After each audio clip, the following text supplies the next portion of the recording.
A&W root beer float. I got a few sodas out here because I don't know how we got to this point, but I'm gonna try to give as best as I can my telling of how I feel like we got to this point. All right. Probably about a year ago, I don't even remember at this point, we got this A&W Ice Cream Sundae. Now, this one was one I was seeing for like a long time before it came out. Like, this is coming. So I was ready for this one. And yeah, I have a fucking, this is probably my longest video on the channel is on this one. So, like, just watch if you want to see what I think. I think it was a very bizarre soda. I didn't particularly love the flavor, but it was a big swing. Like it was really an interesting idea. So we had this one. Then, a couple months later, we have Coca-Cola Cherry Float. Now you see, this one fucking sprinkles ice cream, chocolate all on the can here. This one, scoop of ice cream in the Coke with the cherry in it. How is this any different than cherry vanilla Coke, a flavor that they've already done before? I don't know. I still don't know. But there's a fucking big old scoop of vanilla ice cream on the can. And that's kind of what this is going for. So, yeah. And then just recently here, I just did this review. Mug Floats Vanilla Howler. Floats, here's the ice cream again. Vanilla Howler. I mean, I don't know what the fuck is going on. We got the waffle cone or the ice cream cone pattern. I still don't know what exactly is going on with floats and Vanilla Howler and all that. I don't get it. I don't get it. But another ice cream one, and now we've come full circle back to A&W here, and it's just a good old classic, good old fashioned root beer float here. And now I'm just puzzled. I don't get, like, obviously ice cream and soda, like, fucking, yeah, goes together. We know this. We've known this. Like, people have loved this for years. I mean, this is not breaking news, but I don't know why all of a sudden, fucking, I'm trying to get all four of these cans slipping out of my hand with the condensation. No, I'm gonna drop one. All these companies decide now we gotta have an ice cream themed soda for our line here. A&W's done it twice now. It's the second time they're dipping in, and this one was so bizarre and so weird and so out there that I think they just decided, let's just fucking make things simple here with just a root beer float. You see the can?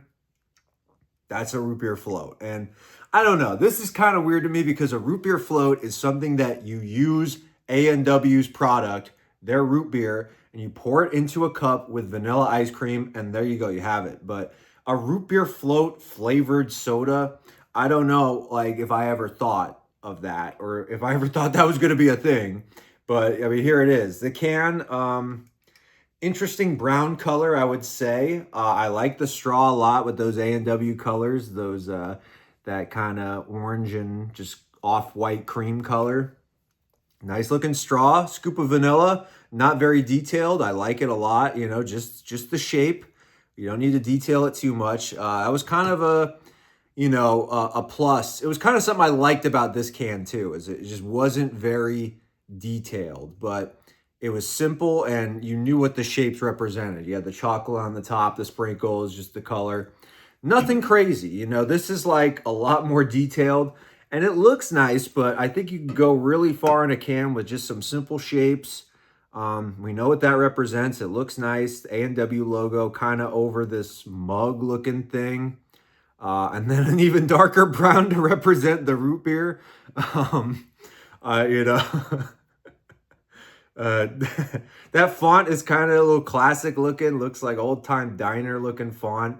I really don't know what to say about this one because, like, I'm just like, just I don't know how we got here with all these ice cream sodas, and now it's like we're taking on the big one. Like root beer float is the ice cream plus soda matchup. So if you're gonna get one of these right, like this is the one you got to get right.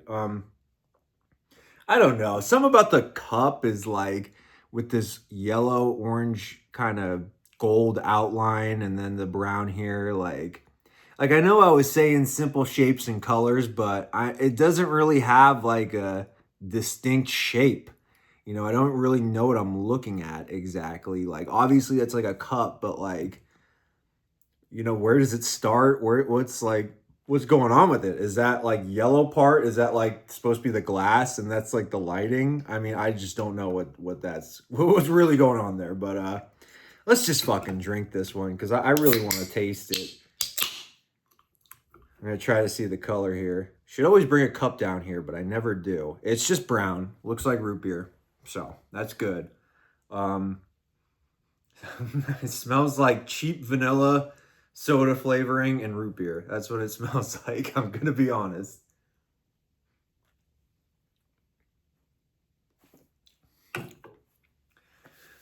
I mean, it's just a vanilla root beer. And the thing is, I feel like vanilla is like a base flavor in regular root beer. Like that's like a note you get when you're drinking a root beer. That's why it goes so good with vanilla ice cream. I don't know why. And same with Mug. They felt like they needed more vanilla in the root beer. And, you know, cream soda too. I feel like that's kind of that whole thing. It's like, all right, well, your root beer, cream soda, you know, you go all the way over. They want something in the middle here. They don't want to commit all the way over. They don't want to have a root beer. Like, let's just have some in the middle that's like really creamy vanilla root beer. I guess so, but you could just have a fucking vanilla root beer. Like, you don't have to put a fucking ice cream scoop on the thing. Like, I don't get it. Man, all right, let's give this another sip.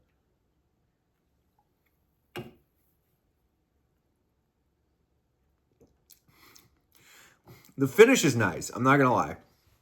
Finish is pretty nice. But no, in the mouth, it's just really cheap. It's just really not spectacular. I want to take another sip of this Mug one. So I remember this one being a little bit better.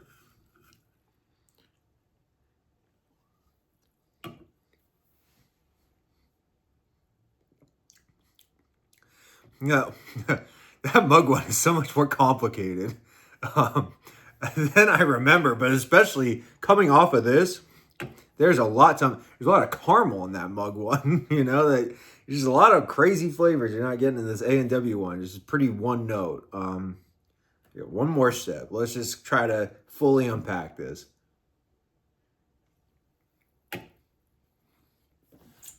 Man, that's not it, man. Very cheap vanilla flavor. Very weak root beer, like just very thin. Reminds me a lot of this. Just doesn't deliver, man. It almost tastes like a zero sugar soda. And they have a zero sugar version of this, I might add, but this is not it. So I can't even imagine fucking what that one tastes like if this one's so thin. Like, that's really weak, man. That's really, I don't understand why you'd ever get this over just a regular A&W. Is going to just taste better, and you're going to probably, I mean, you're still going to have a little bit of vanilla, I feel like, in that flavor package. Or just getting a regular A&W and fucking mixing a little vanilla ice cream with it, you know, or making a root beer float. I mean, this is not a substitute for an actual root beer float. And I don't think it would even make a good root beer float if you were to use this to make a root beer float. So, man, this is a miss. I feel like my review on the Mug floats was a little bit more positive. This one is a little bit more interesting. It's got more going on, and you know, I don't like the marketing as much, and the can and actually the can is really nice, but the whole like Mug, the name is what I really don't like. And yeah, I don't know. But this is like a better soda, I'd feel like. Like, this one is worth a try. This one, honestly, like, take a sip if you have a chance just to satisfy your curiosity. But, like, skip this, man. Like, don't even bother. Don't even bother.